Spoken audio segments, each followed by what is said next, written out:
I was trying to like wrestling. Just don't do that. It looks like it should fit. It's so chaotic. I mean, I'm trying to go through the beginning sequence and you're just like, hey, is this bothering you? I can't tell. Is this annoying? Let me have my process. That's your process? I was literally like giving the intro. Like, welcome back, everybody. Like, jeez, Jared. Don't disrespect the Tea Box of Wonder. I will not. Listen to this. They have tea ratings on the back where they have briskness, does your mouth pucker, body, and aroma. Does the tea have a robust scent? That it most certainly does. A rating of 5 indicates the highest amount of that characteristic. And in this one, it gets a 3 out of 5 on body. This is highly descriptive. That's why we're sponsored by Harney & Sons Master Tea Blenders. You're really milking it.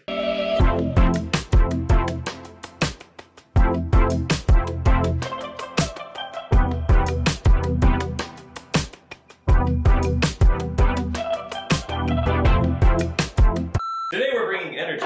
Welcome back, everybody. Welcome back, everybody. Hello, I'm Jared. And I'm Joey, and this is RIFFING. Woo! Let's keep that, where we take the most common questions that show up on social media, in the voice studio, in chats in the hallway, in chats not in the hallway, With our pets, with my plants, with our parents, and in the voiceosphere. the voiceosphere. Trademark that term. And we answer them in real time, which is what they call in the industry riffing. All right, Jared, pick it out. How should a lesson flow? How should a lesson flow? What a good question. Why don't you start it off? Okay. Well, I think that the lesson flow is going to vary based on the goal of that particular lesson and the goal of that singer. But let's say we're doing my standard typical lesson, ye standard typical lesson, where somebody's expecting to warm up a little bit and then work on some repertoire and to make some music. Ye oldie standard lesson. O-L-D-E. Oldie. It's old-timey. with an E. Old-timey way. Well, time would always have an E. Would it? Otherwise it'd be Tim. Or is time just a perception?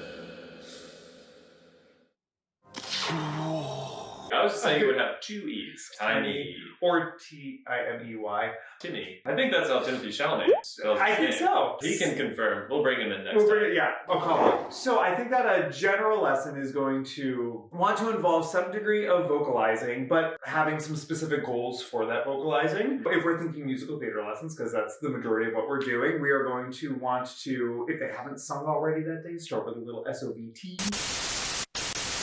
Vocalization through a thin straw puts the vocal folds in the most optimum position and shape for vibration. Known as semi-occluded vocal tract, this is accomplished by creating pressure above the vocal cords to partially negate the pressure from below. I happen to like bubbles. I think you also like bubbles. What bubbles? Yeah, bubbles, raspberries, whatever your SOVT of choices. And then I like to just kind of start with low impact head voice singing for most people. So we're going to do a little bit of head voice stuff, then we're going to do a little bit of grounding chest voice stuff, and then we're going to start balancing the middle voice. Depending on the person, that could mean that we go straight to more head mixy sounds, or maybe starting with balancing speech mixy sounds. And then we like to do some back and forth. I like to throw in some like fireworksy type things, so whether that's an agility exercise or really complicated registration back and forth, but something that's probably harder than what's going to show up in repertoire. It's a whole lot harder to do an 11-note scale going through different register colors than it is to sing the majority of the rep we're going to do. So it helps condition you to know, oh right, I know that I can do this once you get into material. And then I like to spend the second half of the lesson making music and really kind of diving in and trusting that the work that we did will show up. One of the other important things that people sometimes overlook is that first 5 minutes of a lesson. I think the first 5 minutes of a lesson, it's a time for people to land in your space, to feel comfy, to feel safe, to feel grounded. Chit chat actually is a good thing. It helps you connect with your student. I've heard of teachers where you walk in and they're already giving you your bum bum. Life can be chaotic, so like that first 5 minutes kind of setting the tone for like, all right, great, we're here, we're gonna make some music. I mean, this is kind of a monster question, especially when we think about how we teach teachers for this idea of what is a lesson flow. It is going to change based on the individual goals of the student and what their needs are in that moment. Where the big ideas are, we always are trying to help guide them towards an individual goal. There's going to be exceptions to that. I have a client who would prefer to start with repertoire because experiences in starting a lesson with vocal exercises wasn't great. So we can use repertoire as our way to get in. And you're going to individualize that lesson flow to that student. If we're thinking about the middle of the bell curve, even probably 2 standard deviations from that, we're saying that we have a goal of preparedness, getting them ready to go, some sort of technical movement forward based on their individual goals. And a lot of times in the professional musical theater setting, that means we can make head voice and chest voice sounds, we can make an open and close sound, and then we want to do some sort of higher order skill testing so that we're ready to say all these criteria for performance are established, and then we can start to apply this into the artistic application and how these show up into repertoire and are expressed through artistry. And then you have the lessons where somebody's got a concert coming up. They've been working with you for a little while and you say, hey, great, come in warm. We do 10 minutes of checking in. Also because they might have warmed up at their apartment and then you go and do some life and then come in. So we do a little bit of a vocal check-in, and then that lesson winds up being a whole lot more repertoire application. A lesson flow has a great deal of purpose, and the purpose is defined by the individual goals of the person, both in the short term and the long term. The short-term goals can change that lesson flow, and adaptability is important in that sense, but in the majority, you are thinking about the long-term goals of that person, and then crafting a lesson to work within their individual needs. All we have to decide is what to do with the time that is given to us.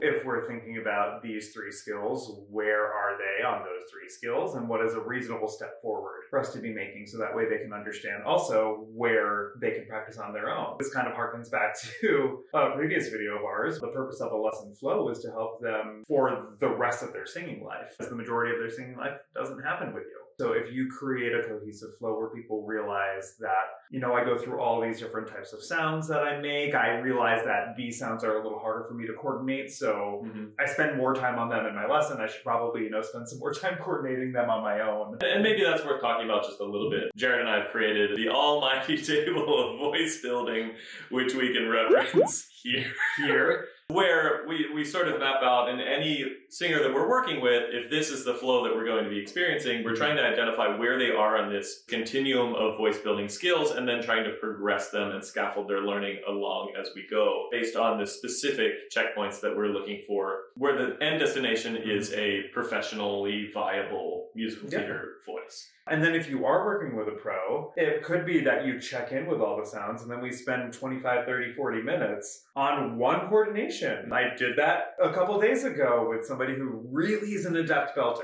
does a whole lot of that, and hadn't spent a whole lot of time on lofted and whoopy sounds. And we spent like 40 minutes doing that. And it was a great, very useful lesson because that's also where she is in her skill development.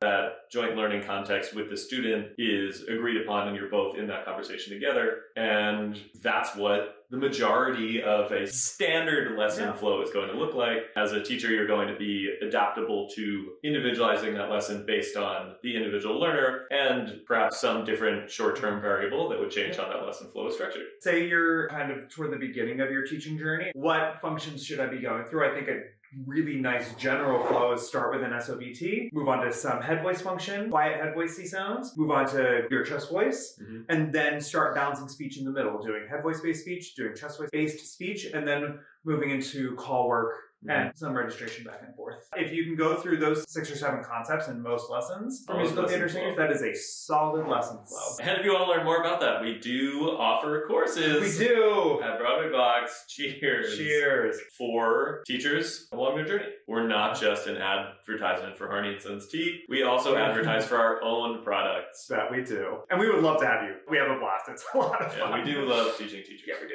I feel good about that. I feel great about that. That's on Lesson Flow. It's giving lesson flow. It's giving lesson flow and it's giving riffing. Cue the goat. The goat? The riffing goat. Not like the greatest of all time. Would that be Whitney Houston? Cue Whitney Houston. Cue Whitney Houston. How would I know? Outro. It's Whitney playing right now. Woo! We're dancing. And not enough that we have a copyright infringement. And nope, not enough. So like 7 seconds. 15 seconds? I forget. We just keep Michael, dancing. check it out.